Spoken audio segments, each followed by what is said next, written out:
नमस्कार।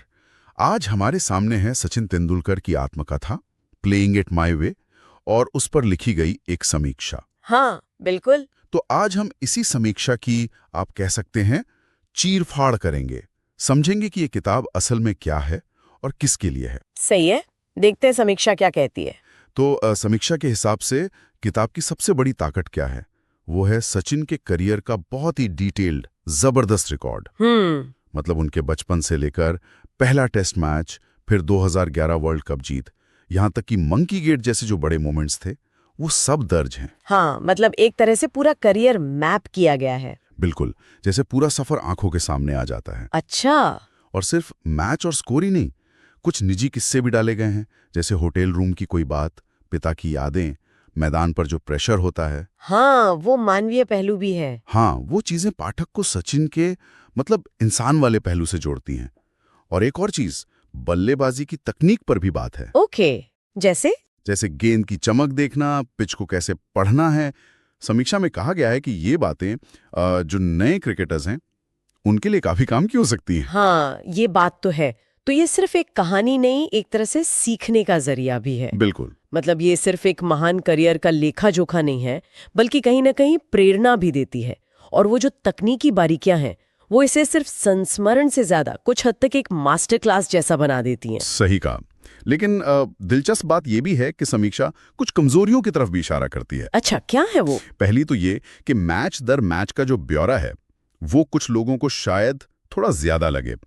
मतलब बहुत ज्यादा डिटेल। हाँ, कुछ पाठकों ने कहा कि ये थोड़ा खिंचा हुआ सा लगा और शायद हर किसी के लिए उतना दिलचस्प ना हो। कहीं कहीं ये उनके करियर का सारांश ज्यादा लगता है। ओके, ये तो सब्जेक्टिव हो सकता है, पर ठीक है, ये एक पॉइंट है। और दूसरी बात जो मुझे लगता है ज्यादा अहम है वो ये कि जो बड़े विवाद थे, जैसे मैच फिक्सिंग का दौर या फिर ग्रेग चैपल वाला जो पूरा एपिसोड था, उन पर कोई खास गहराई से बात नहीं की गई है। अच्छा, मतलब बस ऊपर ऊपर से जिक्र। हाँ, समीक्षा तो यही कहती है कि बस सतही तौर पर निपटा दिया गया है और लेखन शैली को भी सरल तो बताया है, लेकिन थोड़ा सपाट मतलब उसमें कोई साहित्यिक गहराई या वो वाह वाला फैक्टर शायद मिसिंग है। किसी रीडर ने मजाक में लिखा था कि ये सचिन का स्ट्रेट कवर ड्राइव है, पर उनके बल्ले से निकलने वाला वो धमाकेदार हेलीकॉप्टर शॉट नहीं। हाँ, ये स्ट्रेट ड्राइव वाली बात मजेदार है।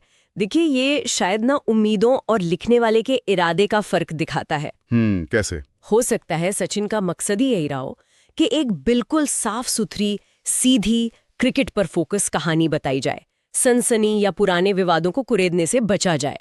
हाँ, ये हो सकता है। और अक्सर आत्मकथाएं लेखक की पब्लिक इमेज को ध्यान में रखकर ही लिखी जाती हैं। एक तरह का आप कह सकते हैं कंट्रोल्ड नजरिया होता है, नियंत्रित नजरिया। और ये भी नहीं भूलना चाहिए कि बोरिया मजूमदार सहलेखक हैं, तो शैली पर उसका भी असर हो सकता है।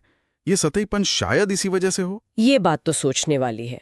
तो फिर इस समीक्षा के हिसाब से ये किताब असल में है किसके लिए, किसे पढ़नी चाहिए? हाँ, ये अच्छा सवाल है। तो मेरे ख्याल से जो पक्के क्रिकेट प्रेमी हैं, जो सचिन के वो सुनहरे पल, उनकी बैटिंग की बारीकियां, उनकी सोच को फिर से जीना चाहते हैं। हाँ, उनके लिए तो जरूर है। उनके लिए तो ये एक तरह की ट्रीट है। हाँ बिल्कुल। और शायद वो लोग भी जो प्रेरणा ढूंढ रहे हैं, एक संघर्ष से सफलता तक की कहानी पढ़ना चाहते हैं। हाँ, उनके लिए भी इसमें काफी कुछ है। सचिन का सफर प्रेरणा तो देता ही है। लेकिन वो पाठक जो किसी जीवनी में ड्रामा ढूंढते हैं या गॉसिप या फिर विवादों की तह तक जाना चाहते हैं, शायद उनके लिए ये किताब नहीं है। शायद नहीं तो मतलब साफ है, एकदम साफ। अगर आप क्रिकेटर सचिन को, उनके खेल के प्रति उनके समर्पण को, उनकी सोच को समझना चाहते हैं, तो ये किताब बहुत अच्छी है, बहुत मूल्यवान है। ये उस पहलू को बहुत अच्छे से सामने रखती है। लेकिन अगर कोई पर्दे के पीछे के अनकहे किस्से या विवादों की गहराई में उतरने की उम्मीद कर रहा है, तो शायद थोड़ी निराशा हाथ लगे। बिल्कुल। तो कुल मिलाकर समीक्षा का निचोड़ या सार यही निकलता है कि मेरी आत्मकथा एक ईमानदार, सीधी साधी, तथ्यों पर आधारित कहानी है। हाँ, जो सचिन के खेल और उनके नजरिए को तो अच्छे से बताती है, लेकिन जो मुश्किल सवाल हैं या विवाद हैं, उनसे थोड़ा बच के निकल जाती है। सही कहा। एक साफ सधी हुई पारी की तरह। और यहीं पर वो नियंत्रित नजरिए वाली बात फिर से सोचने पर मजबूर करती है ना। जिस तरह से सचिन या